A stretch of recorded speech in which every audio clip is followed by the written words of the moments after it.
Здравейте! Днес ще си говорим за здравословно хранене и фирмата Хит. Иван Бояджиев, собственик на фирмата е до мен, за да може да отговори на въпросите, които вие сами зададохте преди една седмица в сторита. Храня се вече от около, може би, 2 месеца и наистина виждам огромна промяна. Не съм от хората, които обичат да готвят съвсем искрено. Винаги хапвах на крак, с мъжа ми често си пършохме храна и това не се отразяваше добре на тялото, на духа ми и взех решението да започна да се храня наистина здравословно, балансирано и някой да решава вместо мен какво трябва да хапна вместо да ям сандвич на крак в колата, когато бързам. Това е проблем на много хора от нашето поколение и смятам, че много има какво да си поговорим днес.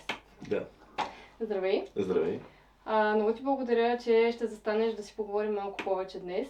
И искам първо да ни разкажеш въобще как ти хрумна да създадеш тази компания и каква е твоята цел. Хрумката дойде от там, че аз от спортното ми минало цял живот съм се хранил по този начин. И реално хората се интересуваха защо и как го правя и намерих начин да може всички да се възползват от това нещо. А как вече това във времето е много интересно се случва, защото първоначално не знаех колко е трудно за друг човек като ангажимент да се поеме и как да си... Важни са правилата, които се изпълняват, но самия ангажимент към хората вече действително е трудната част и изпълнението.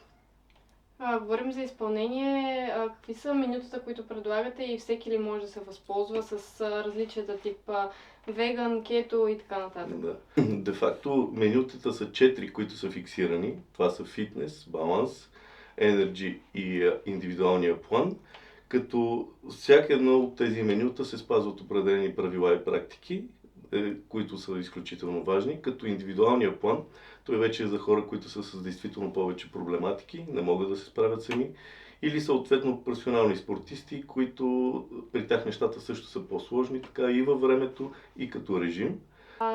Имах въпрос, дали ще предоставяте тази услуга извън София? За момента не, поради факта, че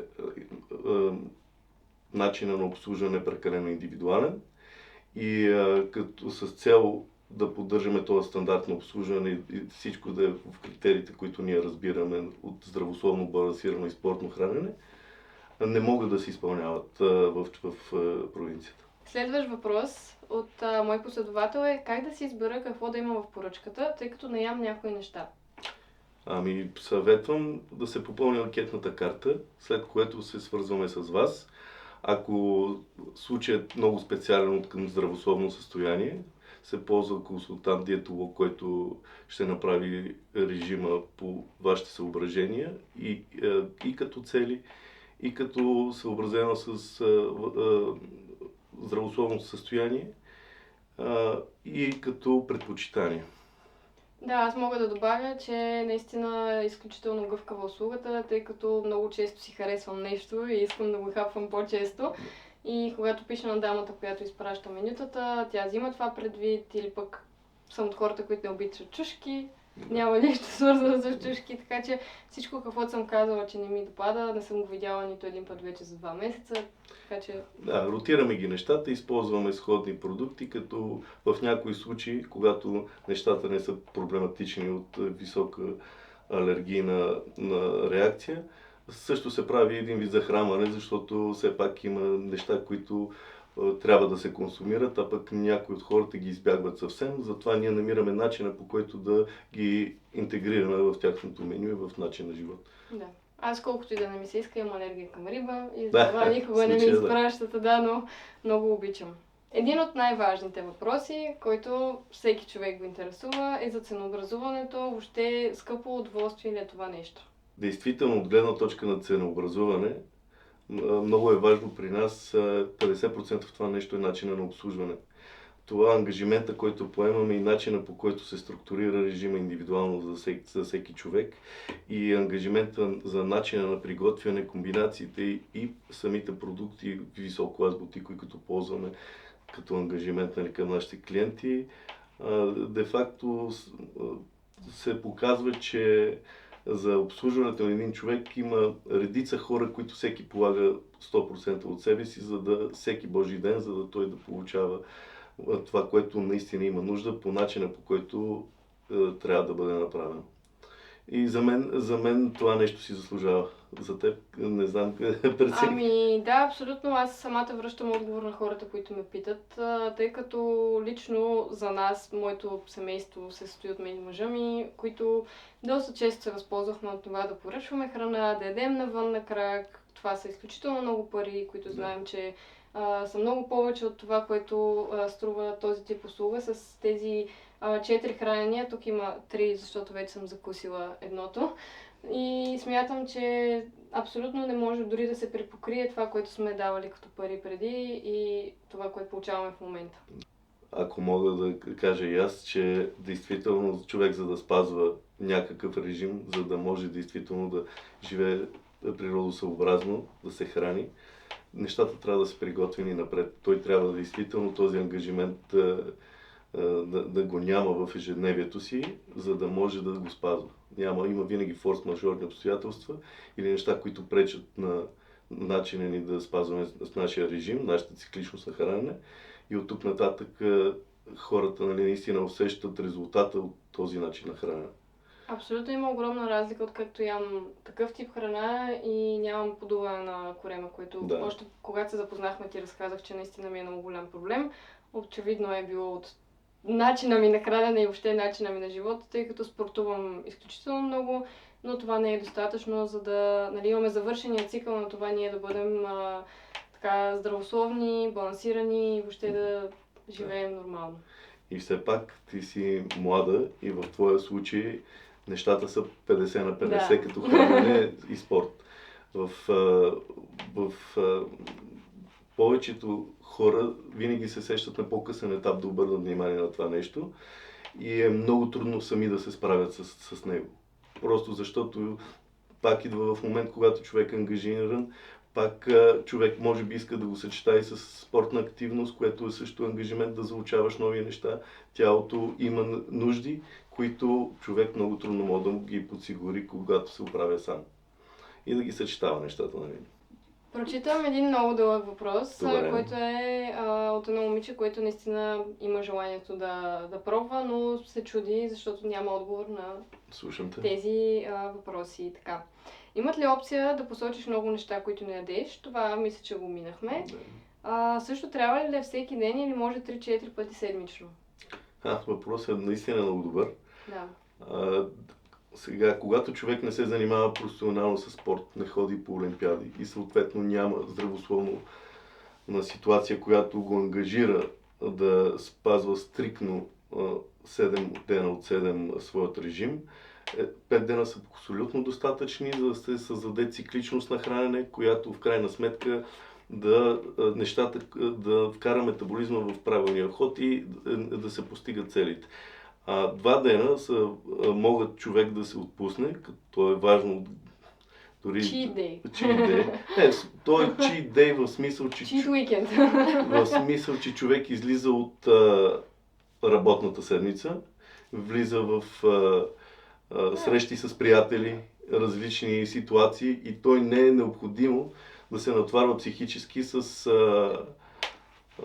тези допълнителни ангажименти, нали, да носи храната постоянно със себе си, защото 5 дена са достатъчни. Ако 2 дена се храниме правилно и не може да създадем тази цикличност, тялото само се обърква. И затова при нас и по принцип правилото е така. 5 дена или 6, в които човек спазва тази цикличност и ритъма си на хранене, и 1 ден, в който той действително извършва другите дейности и може да си почине. Това е компенсаторният момент. Направо ще продължа за въпрос от друго момиче, но е доста в темата. Дали когато пътуваме се запазва абонамента ни и как се случват нещата тогава? Разбира се. Предупреждава се 1 ден по-рано. Взима се предвид, ние защото държиме на обратната връзка от своите клиенти. Тези неща се синхронизират, дават се напътствие на хората, които искат предвид къде отиват, какво ще правят към енергиен баланс и така нататък. И съответно, когато се върнат, продължаваме. Да, просто се стопира в случая, нали, от гледна точка на абонамент. Не си губят дните. Да, може да се поръчва за по-малко от 5 дни, но в крайна сметка организма е необходимо да поддържа този баланс и да създаде тази цикличност, навик от 5 дена, в които 2 реално може да се позволи човек да почива. Супер. Така, ще продължа с дългия въпрос. Понеже се храня с био и фермерски продукти, малко ме притеснява те какви използват. Какво ще кажеш по този въпрос? Как се приготвите, откъде взимате всъщност продуктите, които използвате? Да, също интересен въпрос. Това, което коментирахме в началото, за възможностите на обслужване. Действително ние сме лимитирани, защото спазваме тези критерии. Имаме си наши доставчици и производители, които ползваме от тях продукти. Нещата при нас идват, защото това е планирано хранене ден за ден и те са в цялостния си вид. Всичко минава през ръцете на хората в кухнята и в крайна сметка не идват готови, стабилизирани неща, които са вече обработени и трябва да се съберат. Всичко минава през ръцете и после се процира по грамажи, по режими за всеки човек на различните позиции. Това е интересното, което правим. Ползваме с доказан произход от доказани доставчици. Затова нашия лимит на обслужване на хора е съобразен действително, за да спазваме тези стандарти. Това е планирано хранене, което означава, че ние знаем кой какъв режим има, какво трябва да се изпълни. Всичко идва в пресния си незамразен вид и минава през ръцете на хората. И това е част от обслужването, за което говорихме преди малко. Тук има един въпрос, който може би аз ще трябва да отговоря на него. Дали се повтарят много яденецата? Може би направо аз ще си отговоря. Тъй като вече наистина имам така изградено мнение и никога не съм яла по-разнообразно. Съвсем искрено го казвам. От хората съм, които, освен че вече казах, че съм си поръчвала немалко пъти храна и въобще нямам навика да си готвя ежедневно и ако го правя, то ще бъде един път на ден, както повечето хора.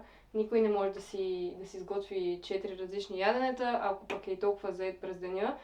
Затова мога да кажа, че никога не ми е писвало дадено ядене. Дори ми е много интересно, когато получа нещо, което никога не съм яла като съчетание. И наистина под никаква форма не е нещо, което да си кажа не ми седе повече. Дори нямам търпение винаги да дойде понеделник, да си ми дойде храната и да си хапвам в режим. Дори вече си я взимам в колата и така нататък, когато имам много срещи през деня. Да, мога да допълня, само че действително този брой хранения съответства на твоят режим на хранене, макросите, които са необходими и начинът ти на живот като енергоразход, което действително, когато човек го прави сам, се явява много голям ангажимент. Аз дори не знам как се случва това нещо. Мога да си призная, че винаги съм хапвала просто отколкото усещам, че имам нужда, което в крайна сметка не е правилно. Да. Един от отново повтарящите се въпроси е какви са предимствата въобще на този тип хранене и защо да избера хит? Предимствата, те са ясни. Това, което консумираме, така живеем, толкова сме успешни. Когато нещата са систематизирани, са планирани и са предназначени да стигнем от точка А до точка Б или същевременно да даваме на тялото, което има нужда, естествено, дори останалата част от живота ни се подрежда. Това е много важно в всяко едно отношение на ежедневие и на проектиране на бъдещото ни аз. У нас се храня така през по-голямата част от съзнателния ми живот и ми е интересно от твоя гледна точка като обратна връзка, защото аз съм малко субективно гледам нещата. Аз няма да крия, че не съм била по-щастлива, а мъжа ми ще потвърди, тъй като винаги съм имала проблеми с това да ми е под корема, както ти казах, да не се чувствам окей, да съм дори изморена понякога и това се дължи очевидно на неправилното хранене, което съм имала цял живот, наистина цял живот. Винаги съм бързала за някъде, винаги съм имала подобен тип ежедневие и съм била възпитана, че аз трябва да си създавам храната, но в днешно време смятам, че сме достатъчно ангажирани с други неща, да се усъвършенстваме, да работим повече, в крайна сметка и да изкарваме, както се казва, повече пари, за сметка на това да стоим по цял ден и да готвим. Това е прекрасно, който умее да го прави. Надявам се някой ден и аз да се науча съвсем Искрено го казвам, това е прекрасно да можеш да си изготвиш храната, да си я подготвиш, но когато нямаш възможността, когато дори имаш деца да гледаш, въобще си в едно много забързано ежедневие, е много важно да избереш подобен тип услуга, защото ми спестява време, дава ми възможност да правя всичко друго, което обичам и харесвам, а в същото време да се чувствам добре. Точно така. Храненето е ритуал. Човек Абсолютно. трябва да подхожда към себе си с голяма отговорност и да създадем навиците, които действително от тук натам нещата ги подрежда по свои критерии. Да, и ще добавя нещо, което дори не си представях, че може да се случи. Започна да ми харесва да ям такава храна и дори уикендите напоследък се опитвам да готвя вкъщи подобен тип неща, които никога не са се случвали при мен. Така че много благодаря, че ме запознахте с наистина стойностната храна и това, че може да ти е вкусно, без да е джънки, без да има хиляди подправки, преработки и така нататък. Точно така. Добре. Благодаря и аз. И аз много ти благодаря. Надявам се да сме били полезни. Ако имате още въпроси, задайте ги. Ще имаме отговорността да ги зададем на Иван и да може да ни отговори, за да се чувствате спокойно и да сте наясно в крайна сметка какво ще хапвате, ако си поръчате хит.